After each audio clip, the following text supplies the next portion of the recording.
आज गौराया विसर्जन करायचे होते, त्यामुळे आम्ही गौरायाची आरती करून घेतली। त्यानंतर आम्ही गौरायांच्या समोरचे फराळी पदार्थ काढून घेतले, ते सगळे टेस्ट करून बघितले की काय काय छान छान आहे। तर सगळंच खूप छान होतं, पण त्यामधले अनारसाची टेस्ट मला जरा चांगली नाही वाटली। जरा असे एकदम शिळे शिळे वाटत होते अनारसे, आणि बाकीचं सगळं खूप छान होतं। स्वीट वगैरे, फरसाणा वगैरे खूप छान होतं। हलवा, भाकरवाडी आणि शंकरपाळ्या, फरसाणा आणि चकल्या आणि बरंच काय काय मी खाल्लं।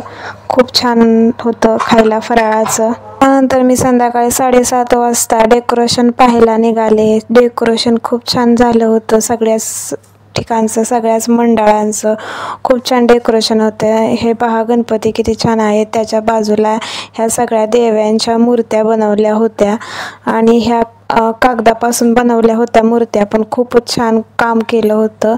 आणि त्याच्यासमोर सावित्रीबाई फुलेंचे फोटो आणि बरेच काय होतं डेकोरेशनमध्ये, पहा किती छान।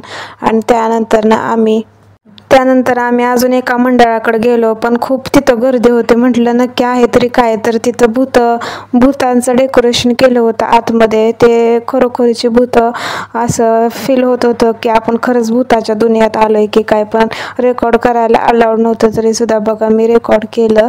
आणि हे पहा कसं आहे।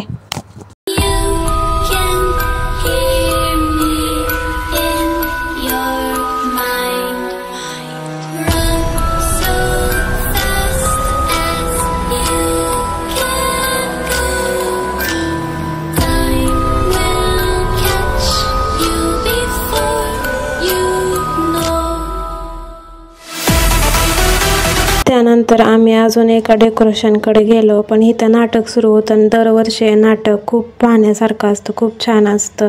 नाटक पाहून झाल्यानंतर जाता जाता आम्हाला ही खंडेरायाची मूर्ती दिसली, त्याच्यामध्ये गणपती आणि खंडेरायाचं कॉम्बिनेशन होतं। आणि जाता जाता हे बघा फुगे फोडायचा कार्यक्रम चालू होता। आणि त्यानंतर मी घरी आले, मोदक खाले उकडीचे आणि झोपले मी। व्हिडिओ आवडला तर चॅनलला सबस्क्राईब, लाईक नक्की करा। Bye bye.